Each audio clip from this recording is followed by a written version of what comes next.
Jo? Tak pane, co kouříte za značku cigaret? Chester Start. Chester Start. Já nevím, jak to nazvat. Co tady dneska děláte? Vyskycem se to. Já nevím. A co je pro vás smyslem života? Tady bylo, ne? 42. To bylo ta odpověď. Kritik, jo. No, tak se to jmenuje. Počkej, to byla odpověď, ale otázka, základní otázka. Člověk je jako je ten, trošku kritický. už si nepamatuji. To znamená kritický okamžik. Ale to možná ani nebylo, to základní. Tam byla jenom odpověď. Hele, a to Film. Myslím, že se jmenoval Smysl života. Monty Python smysl života. No. Ale to bylo snad v seriálu, myslím.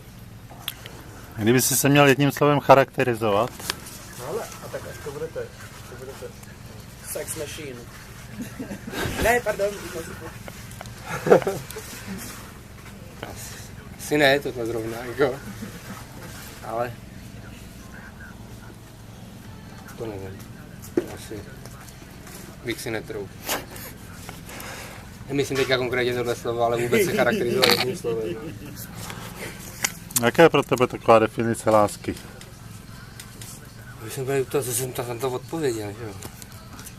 A harmonie, no. To asi všechno. No. Co tě v životě nejvíc omezuje? Já. Asi já se nejvíc omezuju. Tak to jsme měli podobný. Já si řekl vlastně lenost. Ale no, to už je produkt, bych řekl. U mě. Ale taky docela poměrně vypracovaný.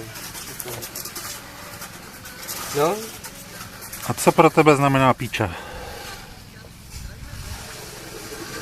Mně se ptal na něco jiného. Mě taky, tu otázku Mě taky, no, ale... Jenom přemýšlím, teďka se mi vybavil jako první, to je takový... No to první řekni. Bylo nás 5, tam ta namalovaná na tom okně, to pana Feista, nevím, proč mi to napadlo. Taková asociace, no, ale jinak...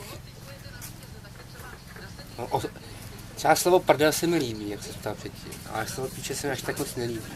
Jako, když vemu to, co se jako popisuje tím, tak to možná bude i naopak, ale... Ale to slovo jako samotný se mi nelíbí, proto nevím, jak na to jako bude reagovat, nelíbí se mi. Jo. Prdel je hezký slovo. Jo, ale v obráceně se ti... V reálu se ti to líbí. V obráceně líbí. Tak jo. To je Tak. handlivý slovo pro tak krásný orgán. No právě. To je přesně. Když to prdel není tak handlivý. Ano, prdel je hezký slovo. Protože se používá i jakoby pro srandu. Teoreticky je to ale prostě... ty máš pěkný prdel. No, ne. To nemůže říct úplně.